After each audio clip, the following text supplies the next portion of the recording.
Bonjour et bienvenue à chacune et à chacun. Je lis ce verset de l'évangile de Matthieu au chapitre 11, le verset 28. Venez à moi, vous tous qui vous fatiguez et qui êtes chargés, et moi, je vous donnerai du repos.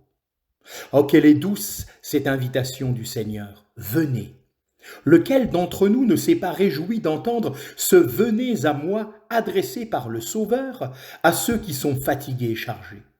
Nous qui étions fatigués du péché, nous avons écouté son appel et nous sommes venus reposer notre tête sur son cœur plein d'amour.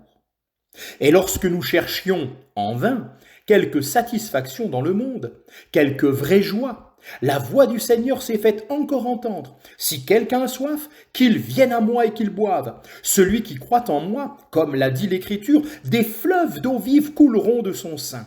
Jean 7, versets 37 et 38. En venant à Jésus, nous avons trouvé le repos du cœur. Et avec lui, nous ne trouvons pas seulement le salut et le bonheur, mais aussi la consolation et sa faveur. À ceux qui sont fatigués par une tâche éprouvante, Jésus dit « Vous-même, venez à l'écart dans un lieu désert et reposez-vous un peu. » Marc 6, 31. Remarquons qu'il est bien dit « Venez » et non pas « Allez ». Il sera avec nous dans notre vie privée comme il l'est dans notre service public. Là, dans un lieu désert, nous serons en communion avec lui et il nous enseignera dans le secret ce que nous ne pouvons pas apprendre en travaillant pour lui. Combien ces heures à l'écart avec lui sont bénies et profitables pour notre esprit. Le lit de la maladie, le calme de la maison, l'inaction forcée peuvent devenir le lieu désert où nous serons seuls avec lui. Nous avons besoin de ces retraites.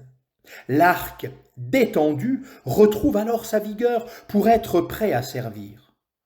L'heure de silence passée dans sa présence rétablit notre équilibre spirituel. Là, nous apprenons la vraie valeur de toute chose.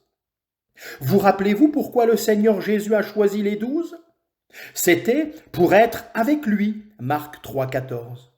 Oui, c'était la première raison, avec lui. Après avoir été avec lui, les disciples pouvaient alors aller de l'avant pour prêcher. Avec lui, et ensuite, et seulement ensuite, pour lui, c'est dans cet ordre qu'il dispose tout pour nous. Notre Seigneur aime avoir les siens dans le secret de sa tente, psaume 27, verset 5, c'est-à-dire dans sa présence.